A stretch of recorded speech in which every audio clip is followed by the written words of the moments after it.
Bulan April kemarin itu Lebaran, dan namanya Lebaran itu ya identik dengan opor, rendang, nastar, I don't know, sagu keju. Tapi tahun ini ternyata hidangannya nggak cuma buat muasin perut, tapi juga buat muasin mata. Alias, I've been eating good last month.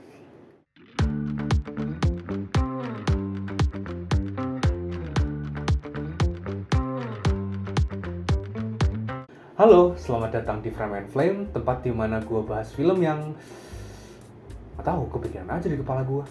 Ini adalah episode pertama rekap bulanan, yaitu segmen di mana gue bahas film-film yang gue tonton dalam sebulan terakhir. Sebagian besar film yang gue tonton April kemarin itu film baru, kebanyakan bagus, atau at least banyak lah yang bisa diomongin gitu. Jadi tanpa berlama-lama lagi, here we go.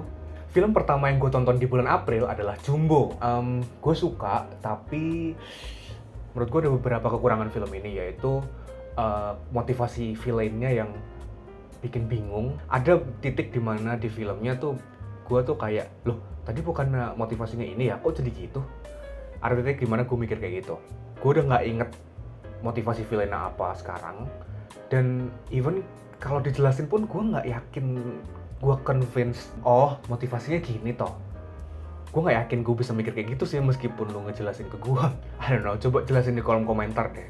Terus juga selain itu, yang bikin gue bingung adalah rules dan logiknya universe film Jumbo ini. Kayak ada beberapa hal yang kurang di-establish, kurang dijelasin. Contohnya kayak radio yang punya kekuatan super itu kayak, hah itu radio apaan? Kekuatannya apa aja? Bisa dipakai buat apa aja? Itu nggak disebutin sama sekali di film ini, by the way. Kalau mau dibilang kayak, ya elah namanya juga film anak-anak, ngapain sih lu mempertanyakan rules dan logiknya? Menurut gua, nggak bisa segampang itu. Kalau ini film tujuannya adalah untuk bikin film yang rules-nya nggak usah dipertanyakan, realitanya film ini harus dibuat lebih absurd lagi. Film ini tuh kurang absurd kalau mau kayak gitu. Kita ambil contoh SpongeBob deh. Nggak ada kan yang mempertanyakan kenapa Squidward nggak pakai celana, tapi kalau mandi anduknya pakai di bawah. Soalnya emang realitanya SpongeBob emang udah absurd banget. Sementara kalau film Jumbo ini tuh kayaknya referensinya bukan SpongeBob deh. Kayaknya ini bukan mau jadi kayak SpongeBob. Kalau yang dari gue lihat kayaknya lebih pengen kayak Doraemon. Doraemon itu realitanya fantasi kan, tapi rules-nya jelas gitu. Laci meja buat ke mesin waktu, baling-baling bambu buat terbang, pintu kemana saja buat teleport. Rules-nya jelas gitu, nggak ada yang kontradiktif. Dan itu tuh meskipun per episodenya nggak nyambung-nyambung amat, tapi seenggaknya logiknya tuh masih sama terus gitu sepanjang komik Doraemon yang sepanjang itu, kartun Doraemon yang sepanjang itu. Tapi terlepas dari itu, gue suka banget sama film ini. Pertama gue suka banget sama musiknya ya, yang mana ini musiknya bakal ikonik sih. Anak-anak yang nonton film ini sekarang bakal inget terus sampai mereka gede. Sama kayak anak-anak yang waktu kecil nonton Petualangan Sherina, terus habis itu mereka inget terus lagunya sampai gede gitu. Dan gue bersyukur gitu ada hiburan buat anak-anak yang jadi ikonik di era ini, karena hiburan buat anak-anak sekarang tuh agak kurang ya jujur. Nggak bagus juga untuk nyekokin mereka TikTok melulu gitu. Kayaknya perlu sih film-film kayak gini. Tapi aspek paling kuatnya film ini tuh menurut gue komedinya. Gue masih ngakak sama trio Mbak anjir yang punya rambutnya beda-beda gitu. Dan juga iya, meskipun gue bilang film ini tuh kurang absurd, tapi iya ada absurd-absurdnya yang ya lumayan lucu gitu loh.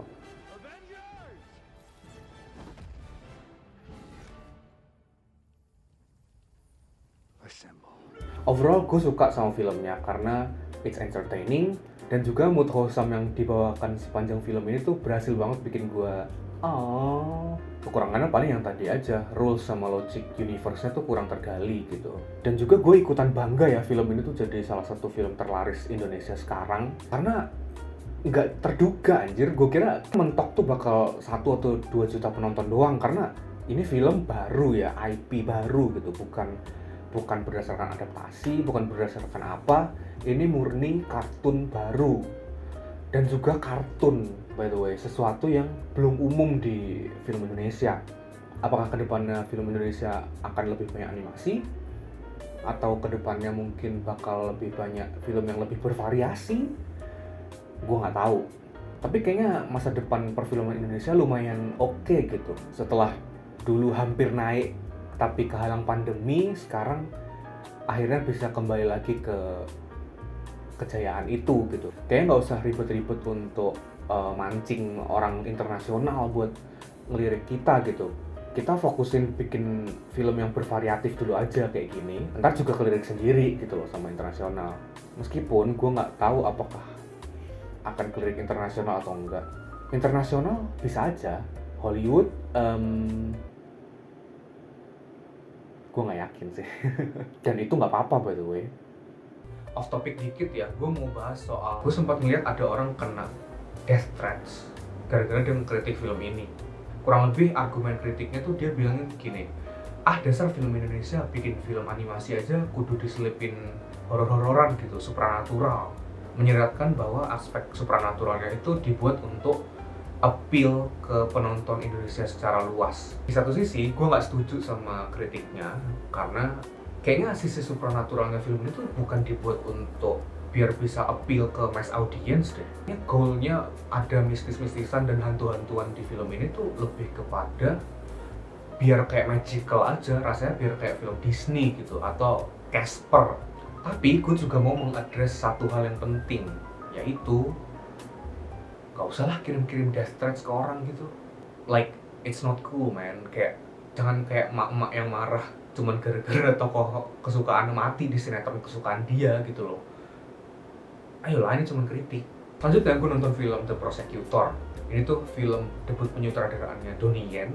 Film ini tuh courtroom drama, tapi ada berantem-berantemnya basically. Courtroom dramanya tuh boring ya menurut gue, karena kayak nggak ada intrik dan konflik yang nendang gitu. Tapi yang nendang adalah actionnya secara harfiah. Nah intinya actionnya ya oke lah gitu, lumayan entertaining.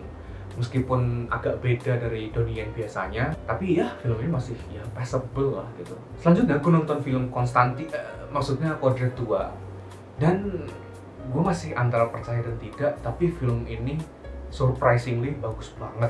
Jujur gue nggak terlalu suka film pertamanya, soalnya meskipun ada beberapa ide yang menarik, tapi overall filmnya tuh kayak boring. Dan juga gue nonton film pertamanya tuh as a joke, karena menurut gue konsepnya sendiri terlalu goofy. Bayangin John Constantine, latarnya di Indonesia, namanya Kodrat pakai Q, diperanin sama salah satu aktor paling kondang di Indonesia sekarang. It's just goofy and on the nose. Tapi film keduanya ini beneran bagus. Gue nonton film keduanya ini tuh pasang antara dua ekspektasi, yaitu satu, mau jadi kayak film pertamanya, kayak jadi ya udahlah film horor tentang rukyah biasa, atau yang kedua, ini fully embrace bahwa ini tuh ya film superhero. Dan sutradaranya Charles Ghazali memutuskan untuk ngambil jalur yang kedua. Dan itu menurut gua keputusan yang tepat banget. Genre film ini masih horor, tapi horornya tuh beda banget dari film pertamanya. Kayak yang tadi gua sebutin, film pertamanya itu cuman ya horor tentang rukyah biasa. Sementara film keduanya ini horornya tuh lebih ke atmosferik, tapi juga di beberapa bagian ditambahin ada berantem-berantemnya, kayak film superhero pada umumnya. Yang gue suka dari film ini adalah film ini tuh bener-bener menolak untuk gampang ditebak sama penontonnya.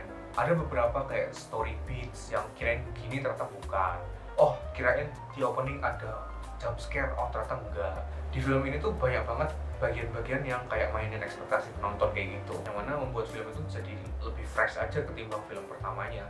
Dan juga major improvement film ini dari film pertamanya adalah meskipun aspek religinya masih on the nose, tapi kayak film ini tuh nggak lupa untuk have fun with the core concept. Cara si Ustadz Kodrat ngelawan setan-setannya tuh lebih bervariasi. Terus juga adegan berantemnya tuh lebih playful dan banyak juga yang lucu, bahkan kayak komedi gitu. Juga koreografinya oke, kayak film Jackie Chan. Dan juga tanpa spoiler terlalu banyak, gue suka banget sama third act-nya film ini. Selain karena performa actingnya Acha Septriasa yang maksimal banget, intensitas adegannya tuh bener-bener through the roof lah, bener-bener tinggi banget intensitasnya. Heran sih, gue masih nggak nyangka gue bisa suka sama film ini, jujur. Tapi meskipun gue muji-muji film ini, ada satu hal yang pengen gue address. Kritik soal aspek supranatural di film Jumbo yang udah gue sebut tadi, kayaknya lebih cocok kalau diterapin ke film ini deh. Soalnya buat gue agak gimana gitu ketika ada seseorang mau bikin film action blockbuster di Indonesia, itu harus disisipin sisi horor-hororan, hantu-hantuan, supaya dianggap jaminan laku gitu sama produser. Ini tuh salah satu dari banyak film yang jadi subgenre yang lumayan rame di perfilman Indo akhir-akhir ini, yaitu action horror atau superhero horror. Dan ini tuh formula yang sebenarnya udah berhasil diterapin di film selain Kodrat juga. Dan gue bisa bilang kayak, ya ini sebenarnya cara yang lumayan kreatif untuk ngakalin loophole ya. Cuman ya kali semua cerita harus ada hantu-hantuannya. Nah, lebih masuk kan argumennya ketimbang di film Jumbo. Kalau misalnya suatu saat nanti penonton udah mulai sadar formulanya, kayaknya nggak bakal bertahan lama deh. Kayaknya ya dalam waktu dekat udah bakal monoton aja. Selanjutnya gue nonton film judulnya Black Bag, karya Steven Soderbergh. Ini tuh film spy drama thriller yang seksi, stylish, dan penulisannya tuh padat banget. Skenario ditulis sama David Koepp. Film ini tuh berhasil banget bikin penasaran dan bikin nebak-nebak gitu. Mau kemana sih ini arah konfliknya? Konflik antar karakternya gimana nih? Lah ini terus selanjutnya gimana? Mungkin bukan selera semua orang ya, karena ini tuh lebih banyak ngobrolnya. Tapi yang gue suka adalah film ini tuh deadpan banget gitu. Kayak filmnya tuh super duper serius, bahkan ketika lagi nyampein sesuatu yang lagi darkly funny gitu.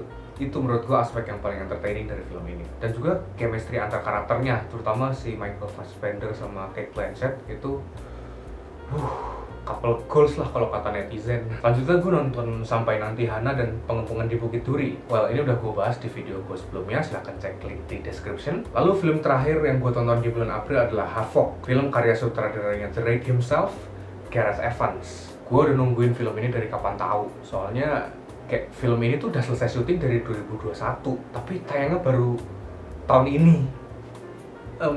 What happened? Well, setelah nonton filmnya, gue kayaknya tahu deh kenapa. Gue suka sih sama filmnya, soalnya itu kayak wildly entertaining, dan kayak gue suka Gareth nerapin cara yang sama ketika dia bikin The Raid 2. Yaitu kayak di awal film dia establish karakternya, oh ada si A, si B, si C, si D. Terus habis itu dia build up konflik antar karakternya, oh si ini bermasalah sama si A, si B bermasalah sama si C, gitu-gitu. Terus pada akhirnya semuanya tuh clash satu sama lain udah. Meskipun caranya sama kayak The Raid, tapi Gareth tuh mastiin biar film itu jauh beda dari The Raid. Cara pembedanya adalah dia bikin kayak semacam dunia sendiri gitu. Dia punya visi yang spesifik banget untuk nggambarin kota ini. Bahkan kota ini tuh seinget gua nggak disebutin kota apa, cuman dikasih tahu bahwa ini tuh ini pokoknya ini di Amerika dan daerahnya tuh ada pecinan. Udah itu doang. Dengan begitu dia jadi bebas untuk sisanya mau bikin kotanya jadi tampilannya kayak apa. Lu pada tahu game Max Payne nggak sih? Nah, menurut gua vibe-nya tuh sama persis kayak kota New York di game Max Payne. Tapi ini bukan New York kayaknya. I don't know, mungkin kota suka-suka dia. Kotanya tuh terasa kayak punya personality sendiri gitu, yang mana jadi unik sih. Tapi meskipun gue suka banget sama tampilannya kota ini, gue ngerti kalau misalnya ada yang nggak suka. Untuk ukuran film action yang set piece-nya nggak gede-gede amat, kayak Marvel atau kayak I don't know, Transformers, film ini tuh CGI-nya banyak banget. CGI-nya nggak jelek, bagus malah. Soalnya berhasil banget ngebangun vibe dan atmosfer yang emang dipengenin sama si Gareth. Cuman lumayan noticeable, dan ya bohong sih kalau gue terkadang nggak terdistraksi gitu ketika notice kayak, lah ini mobil lewat CGI, lah ini kereta CGI, lah ini orang-orang CGI. Dan juga film ini tuh agak slow, durasi film ini tuh 1,5 jam ya, dan gue notice kayak hampir sejam film ini hampir nggak ada actionnya. Ada di awal adegan kejar-kejaran, tapi sampai ya 50 menitan lah kayaknya nggak ada adegan yang berantem-berantemnya atau apa. Beberapa orang yang nggak sabaran mungkin akan bete sih nontonnya sih. Tapi kalau misalnya pengen nonton, please sabar-sabarin dulu, soalnya 50 menitan itu tuh build up untuk clash-nya yang wah gila banget. Dari durasi 50 menitan itu sampai ending itu kayak hampir full action semuanya, dan juga nggak kaleng-kaleng gitu, nggak nanggung-nanggung, tipikal Gareth Evans. Dan juga DOP-nya si Matt Flannery gitu. Ini tuh berasa banget trade-nya, tapi juga masih bawa rasa baru. I love it. Nah, itu dia film yang gue tonton di bulan April kemarin. Sebenarnya ada satu film yang gue penasaran sih, tapi gue kelewatan, yaitu Sinners. I heard a lot of good things about that movie, tapi ya nggak sempet. So maybe next time. Nah, sekarang giliran kalian nih. Menurut kalian gimana tontonan April kalian? Apakah seheboh dan sekenyang tontonan gua? Atau malah menurut lu hidangan lebaran tahun ini agak zonk semua gitu, kayak apaan sih nih? Coba komen di bawah. Kalau misalnya suka sama konten ini, jangan lupa like, share, dan subscribe supaya gua semakin semangat untuk bahas film-film yang gak tahu siapa yang minta bahas.